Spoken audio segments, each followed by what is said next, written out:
Assalamu alaikum guys, how are you all? Welcome to my YouTube channel. Today our topic of discussion is about the introduction of the history of English literature. आज की video में हम इसके periods देखेंगे कि कितनी eras कौन सी आई हैं इंग्लिश लिटरेचर के अंदर, कौन सा पीरियड या कौन सी मोनार्की का कौन सा इरा कहाँ से कहाँ तक फॉल करता है, ठीक है, और उसके अंदर कौन सा किंग या कौन सी क्वीन आई थी, ठीक है, और कौन सी इरा किस राइटर के नेम से जानी जाती है. All this things are going to discuss in this video. Okay, so before start my lecture, I would like to tell you something about the English literature. Okay, English literature. Why we call it English literature? The people who live in England are called the English people because their native language is English. Okay, so when we study the English literature, it's mean that we are studying the literature of the England. That's why we call it English literature. Okay, so let's get start our lesson. सबसे पहले जो English literature के अंदर इरा आती है वो है हमारे पास एंग्लो सैक्सन. ठीक है, एंग्लो सैक्सन, इसे ओल्ड इंग्लिश पीरियड भी कहते हैं और एंग्लो सैक्सन भी कहते हैं. ये इरा 670 एनो डोमिनी से स्टार्ट होती है और 1066 तक ये रहती है. ठीक है, अब इसका थोड़ा सा बैकग्राउंड देख लेते हैं कि in the 5th century 3 tribes Angles, Saxons and ज्यूस दे कनकर्ड ब्रिटेन. इन्होंने ब्रिटेन को कनकर्ड किया था and divided its country into 7 parts. Okay, और वहाँ पे रहना शुरू कर दिया था. But in the 7th century all of these 7 small parts are combined. Okay, and became a country under the name of England. Okay, तो वहाँ से ये इंग्लैंड बना. ठीक है, और इन्होंने 670 टू 1066 तक इन्होंने वहाँ पे हुकूमत की थी. ठीक है, अलेक्जेंडर द ग्रेट था इनका king. Okay, but after the Anglo Saxon period Anglo Norman period start. Okay, Anglo Norman period Anglo Saxon period के बाद एंग्लो नॉर्मन पीरियड स्टार्ट हो गया. ठीक है, अब इन 1066 in the battle of the Hastings, ठीक है, the king of the Anglo Saxon was defeated. Okay, by the Normans यानी नॉर्मन के जो नॉर्मैंडे एक जगह का नाम था जिसे अब फ्रांस कहते हैं. ठीक है, वहाँ के लोगों ने एंग्लो सैक्सन पे हमला किया. ठीक है, और उसे ऑक्यूपाइड कर लिया और वहाँ पे उन्होंने अपनी हुकूमत स्टार्ट कर दी.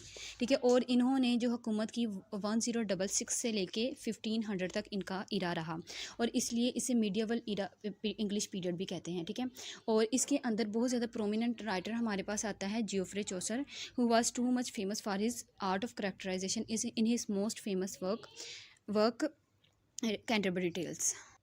ओके, तो इसके बाद हमारे पास जो next is the most important and the most prominent era in the history of English literature which is Renaissance. Renaissance is a French word which mean revival. Okay, तो रेनेसांस के अंदर जब ये आया था तो हर चीज़ रिवाइज हुई थी, हर चीज़ के अंदर नई डेवलपमेंट होना शुरू हो गई थी और इसलिए इसे रेनेसांस कहते हैं और इसे एलिज़ाबेथन इरा भी कहते हैं बिकॉज इसके अंदर क्वीन एलिज़ाबेथ आई थी. ठीक है, क्वीन एलिज़ाबेथ का इरा था ये जो 1558 से 1603 तक उसका इरा जाता है और इसे शेक्सपियरन इरा भी कहते हैं because Shakespeare is the most prominent writer of this as.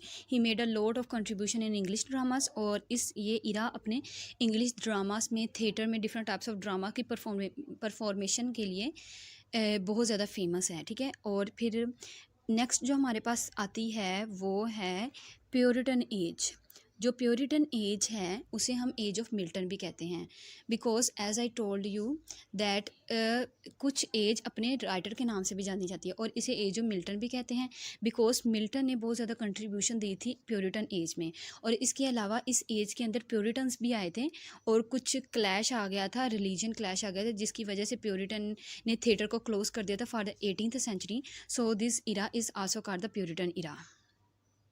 सो ये जो इरा है ये स्टार्ट होते 1600 से और 1660 तक ये इरा जाती है. ठीक है, और इस इरा के अंदर ये जो प्यूरी इरा है यानी प्योरिटन एज है इसके अंदर 3 तरह की इरा यानी स्मॉल इरा जिसे हम कह सकते हैं वो आती है. पहले तो आती है जेकोबियन इरा. ठीक है, जेकोबियन इरा जिसके अंदर जेम्स फर्स्ट आया था after the death of the queen Elizabeth.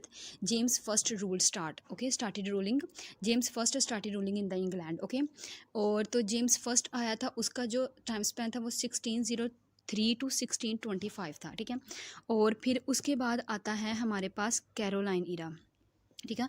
Caroline period जिसके अंदर चार्ल्स फर्स्ट सॉरी जिसके अंदर हमारे पास चार्ल्स फर्स्ट आता है, ठीक है। और इसका जो टाइम स्पैन है वो 1625 टू 1649 है, ठीक है। और इसके बाद फिर आता है हमारे पास कॉमनवेल्थ पीरियड। जो कॉमनवेल्थ पीरियड है ये हमारे पास आता है after the death of the Charles first की डेथ के बाद कॉमनवेल्थ पीरियड आ गया था, ठीक है। ये बेसिकली ये तो स्टार्ट हो गया था after with the death of the Charles first Commonwealth period started, but यानी 1642 के बाद ही ये पीरियड स्टार्ट हो गया, लेकिन इनकी प्रॉपर रोलिंग जो स्टार्ट होती है ना वो 1649 टू 1660 तक जाती है, 11 ईयर, ठीक है। और इसकी जो एक इम्पोर्टेंट बात ये थी कि इसके अंदर क्या था कि उन्होंने थिएटर को क्लोज्ड कर दिया था फॉर 18 ईयर के लिए, थिएटर बंद हो गए थे, ठीक है। 1642 टू 1660 के लिए इन्होंने थिएटर को क्लोज़ कर दिया था, ठीक है। और इसलिए इन्हें प्योरिटन इरा भी कहते हैं, क्योंकि जो प्योरिटन रिलीजन से ताल्लुक़ रखने वाले लोगों ने इसके अंदर रूल आउट किया था। फिर जो नेक्स्ट हमारे पास इरा स्टार्ट होती है वो है न्यू क्लासिकल पीरियड, ठीक है। न्यू क्लासिकल पीरियड थोड़ा सा लॉन्ग है, ठीक है। और इसके अंदर हमारे पास बहुत ज़्यादा एजेस देखने को मिलती है। न्यू क्लासिकल पीरियड का जो टाइम स्पैन है वो 1660 टू 1880 तक है। और उसके अंदर जो हमारे पास इरा आती है ना वो सबसे तो पहले हमारे पास आता है रेस्टोरेशन इरा। रेस्टोरेशन का वर्ड रीस्टोर से निकला है। Why this period is called the restoration period? Because after the close of the theatre everything was restored in 1660, okay. तो 1660 में हर चीज़ को रीस्टोर किया गया था, थिएटर को रीओपन किया गया था, हर चीज़ पे जो रिस्ट्रिक्शंस लगाई थी ना प्योरिटन्स ने उसे ख़त्म कर दिया गया था, ठीक है, इस रेस्टोरेशन इरा में। और इसलिए ये जो इरा है 1660 टू 1700 तक जाती है, ठीक है। और एज ऑफ ड्राइडन भी इसे कहा जाता है, because Dryden was the most prominent writer of this इरा। और इसके बाद जो नेक्स्ट हमारे पास इरा आती है वो है एज ऑफ पोप, ठीक है। ऑगस्टन एज और एज ऑफ पोप और ऑगस्टन एज, यानी इस एज की थोड़ी सी खास बात ये है कि इस एज को एज ऑफ के it was most famous because pope was the most prominent writer of this इरा, ठीक है। He was much famous for his use of criticism in his work, okay. और इसलिए इसे एज ऑफ पोप कहा जाता है। और ऑगस्टन एज पोप के साथ ऑगस्टन भी एक राइटर था, वो इस एज में अंदर फॉल करते हैं, उसने भी बहुत ज़्यादा कंट्रीब्यूशंस दी थी इस एज के साथ, ठीक है, अंदर। दूसरे नंबर पे फिर हमारे पास इस एज को हम कहते हैं 18th सेंचुरी लिटरेचर। अब 18th सेंचुरी लिटरेचर इसे क्यों कहते हैं? क्योंकि 18th सेंचुरी लिटरेचर इसे इसलिए भी कहते हैं, एक तो वजह ये है कि इसके अंदर नॉवल की कंट्रीब्यूशन बहुत ज़्यादा हुई थी, ठीक है। हमारे पास हेनरी फील्डिंग जैसे राइटर्स आ गए थे, डैनियल डेफो आ गया था, तो बहुत ज़्यादा कंट्रीब्यूशन इसके अंदर होने लगी थी, ठीक है। और ये 1700 से 1744 तक ये इरा जाता है। फिर इसके बाद जो नेक्स्ट इरा आती है वो हमारे पास एज ऑफ जॉनसन या एज ऑफ सेंसिबिलिटी है, ठीक है, जो 1744 टू 1800 तक रही थी। जॉनसन ने इसमें कंट्रीब्यूशन थी, as I told you, okay. और फिर जो नेक्स्ट इरा आती है वो हमारे पास है रोमांटिक इरा। रोमांटिक इरा जो स्टार्ट होती है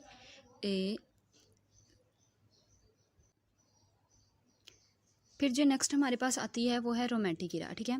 रोमांटिक इरा क्या है? Romantic era started with the publication of the lyrical ballad which was the collaborative work of Wordsworth and Coleridge. उन दोनों ने, वर्ड्सवर्थ और कोलरिज, ये दोनों फेमस रोमांटिक पोइट हैं, और इन्होंने वर्क लिखा था लिरिकल बैलेड 1798 में। उसकी पब्लिकेशन के साथ ही रोमांटिक इरा स्टार्ट हो गई, और ये 1798 टू 1824 तक इसका टाइम स्पैन है। फिर नेक्स्ट हमारे पास आती है विक्टोरियन इरा। विक्टोरियन इरा क्या थी? विक्टोरियन इरा के अंदर क्वीन विक्टोरिया आई थी मोनार्क पे इंग्लैंड के, और वो रही थी 1837 टू 1901 तक, ठीक है। वैसे ये इरा 1832 पे स्टार्ट हो गई थी, लेकिन जो क्वीन विक्टोरिया 1837 टू 1901 तक रही है, ठीक है। और फिर जो नेक्स्ट हमारे पास आती है modern literature. After the Victorian era modern literature start okay. Modern literature जो 1900 से 1961 तक है, ठीक है। उसके बाद जो हमारे पास एडवर्डियन इरा, यानी जो एडवर्ड इसके अंदर किंग था, ठीक है। फिर आता है हमारे पास जॉर्जियन इरा, ठीक है। और फिर इसके बाद next after the modern era post modern era starts, ठीक है। जो पोस्ट मॉडर्न इरा है वो हमारे पास स्टार्ट हो जाती है, और पोस्ट मॉडर्न इरा हमारे पास 1961 से स्टार्ट होती है, और जो जिस इरा में अब हम रह रहे हैं ये पोस्ट मॉडर्न ही है, यानी पोस्ट मॉडर्न इरा 1961 से स्टार्ट होकर अब तक वो पोस्ट मॉडर्न ही चल रही है, क्योंकि इसके अंदर हमारे पास साइंस आ गई, हमारे पास टेक्नोलॉजी आ गई, हमारे पास बहुत ज़्यादा इलेक्ट्रॉनिक्स की चीज़ें आ गई, तो ये हमारे पास पोस्ट मॉडर्न इरा चल रही है, ठीक है। So this is all about of my today's lecture. मैंने I have tried my best to explain each and every era, okay.